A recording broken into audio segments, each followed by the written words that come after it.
inviting me to the 132nd big meeting here in Durham. We owe a massive debt of gratitude to Davey and all the team at the Durham Miners Association for keeping the big meeting going, for keeping the principle of the festival of the whole community going.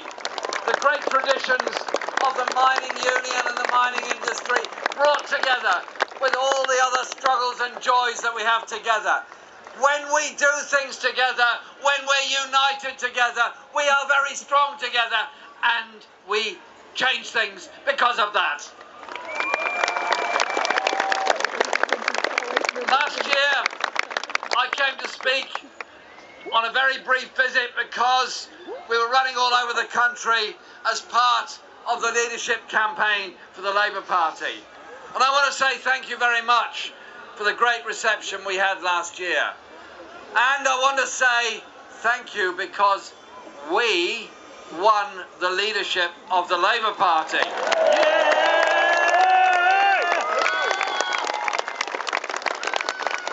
was a victory for everyone who believes in a really just society. Those that believe that socialist ideas and socialism is the way forward. It was people believing things together. And I tell you this, I consider it the duty, whoever holds the office of leader of the Labour Party, to be at the Durham Miners Gala.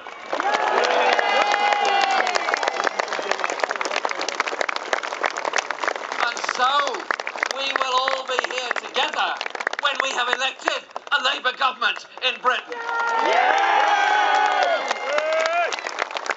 Today is about solidarity. Solidarity of the mining industry.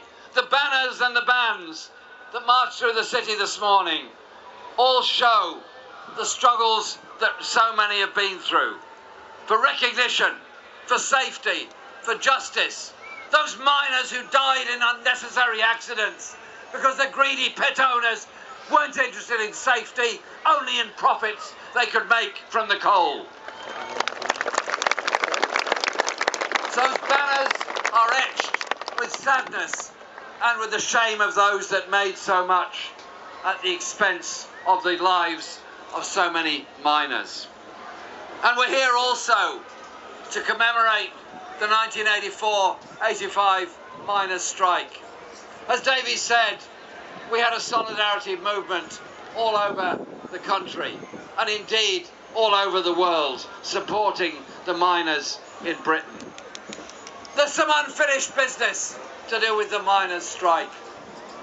The unfinished business of those disfigured communities and lives that have been left alone and passed by and forgotten by the greed of successive governments, particularly the Tory governments.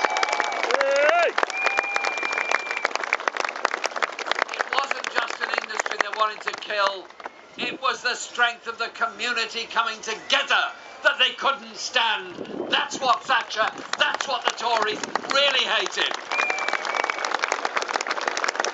And I say this, we forced them back on the question of Hillsborough, and I pay a huge tribute to all of the Hillsborough families who campaigned to get the truth and the justice. Working class communities coming together to get the truth of what happened. And those in the G.M.B and other unions that fought back against the blacklisting of workers because trade unionists stood up for fellow workers. And let us not forget the other big piece of unfinished business, the Orgreave inquiry that must and will take place.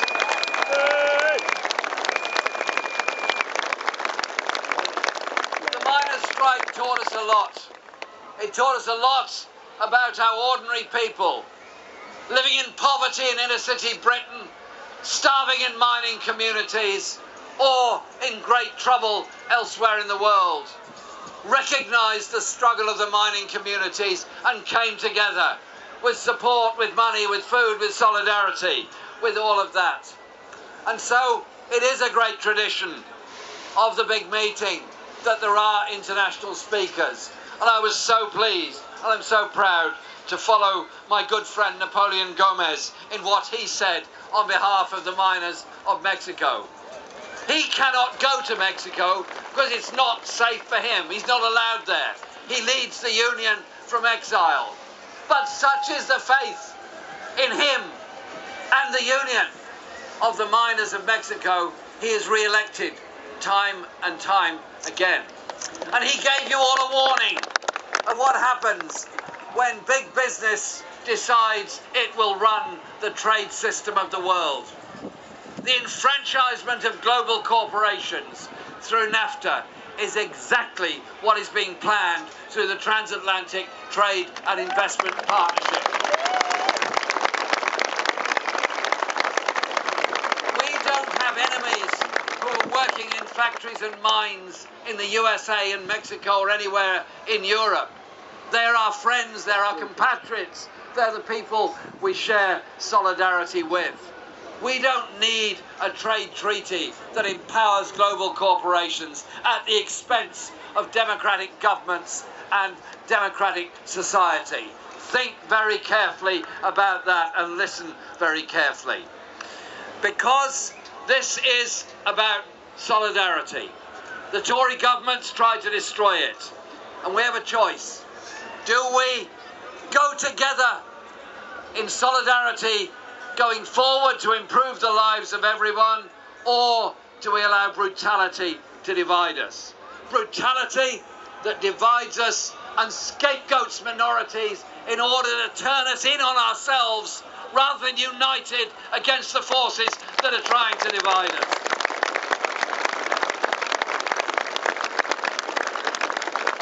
There is much that's very brutal in modern Britain. The way in which, by underfunding care for the elderly, many who need good quality, decent support and care don't get it because it's not there for them. Why so many people who experience disabilities were not only threatened with removal of their personal independence payments, but also often live in deep and serious poverty, unable to make the most of their lives. I tell you this, a civilized society is one that looks after and incorporates all people.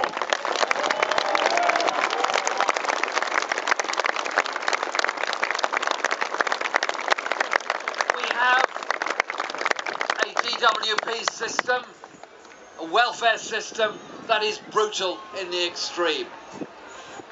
This government that forces people out of their homes because the rents are too high and the benefits are too low.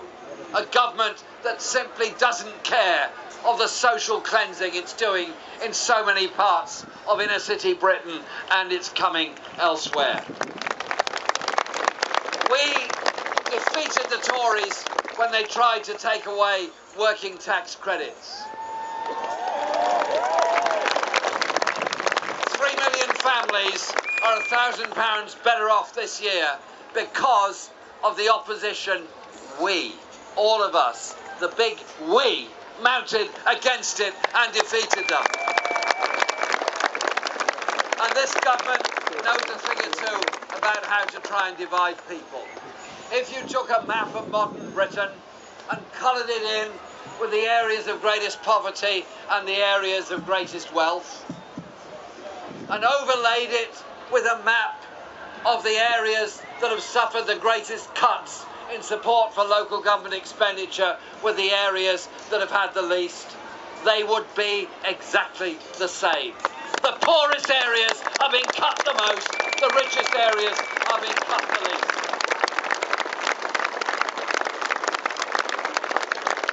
So we fight back against this as a team working together.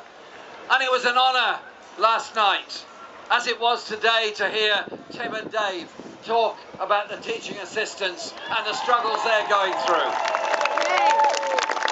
And I echo what Davy Hopper said. Get this thing sorted, please. Because a school is a bit like a microcosm of society. A school needs cleaners. A school needs caretakers. A school needs admin. A school needs assistants. A school needs teachers. A school needs a head teacher. Don't divide us up. Bring us together to deliver the best of education for all of our children.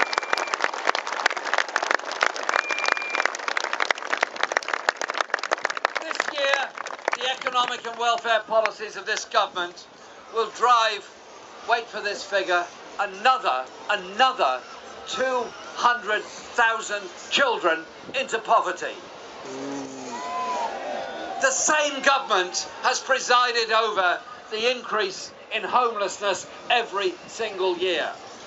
People tell me that Labour will be very appealing when it stops talking about these kind of things and starts talking about something else. I just say this on a moral point.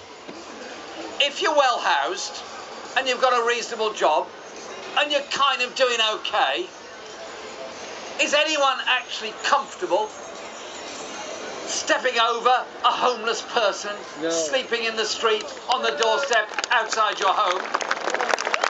Are you comfortable seeing people who should be given care and support through a mental health service that often lets them down, begging on our streets when they should be supported? Are we comfortable when we know there is sufficient to go round, but there isn't sufficient to assuage the greed of the very rich? Are they comfortable with that in our society? You and I know the answer to that. The greatest single achievement of this movement, I believe, was the creation in 1948 of the National Health Service. Healthcare free as a human right at the point of use for everybody. There's something humbling about going into a maternity unit in a hospital, seeing a newborn baby, and the first thing that newborn baby is given is their NHS number. Free healthcare for the rest of their lives. Doesn't happen in the USA. Sadly, doesn't happen in Mexico. It doesn't happen in many parts of the world. Because we as a movement have elevated the principle of care for all to the unitary principle that everybody should care for everybody else.